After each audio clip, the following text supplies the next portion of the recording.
I'd like to address Senate Judiciary Majority's Trump investigation examining the period from December 14th, 2020 through January 3rd, 2021. The majority released their report this morning.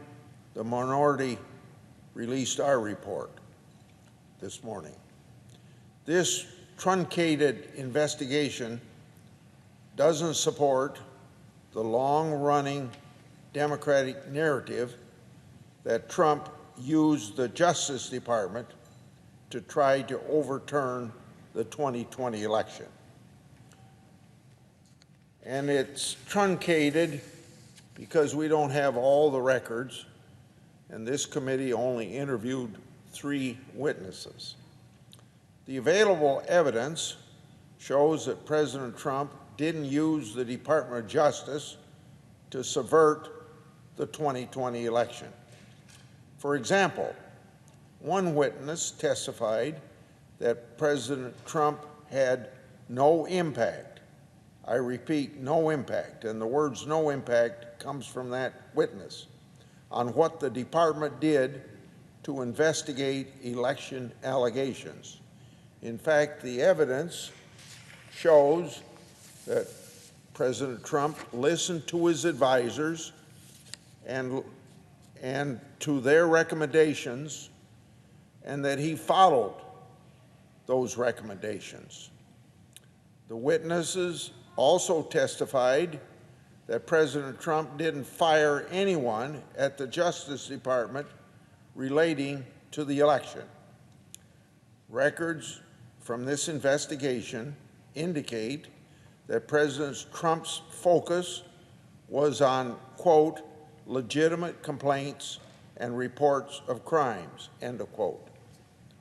Witnesses testified that President Trump's main focus was on making the department aware of the potential criminal allegations and to ensure that the department did its job. It wasn't President Trump directing or ordering specific investigative steps. Witnesses also testified that it wasn't unreasonable for President Trump to ask the department what it was doing to investigate election fraud and crime allegations.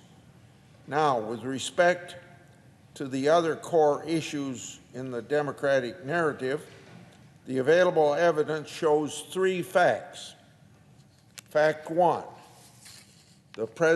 President Trump rejected sending the letter drafted and advocated by Assistant Attorney General Clark to various states to contest the election.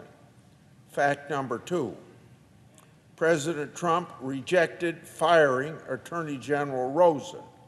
Indeed, after Bill Barr submitted his resignation as Attorney General, President Trump apparently considered Richard Donahue as a replacement, showing his displeasure with Rosen.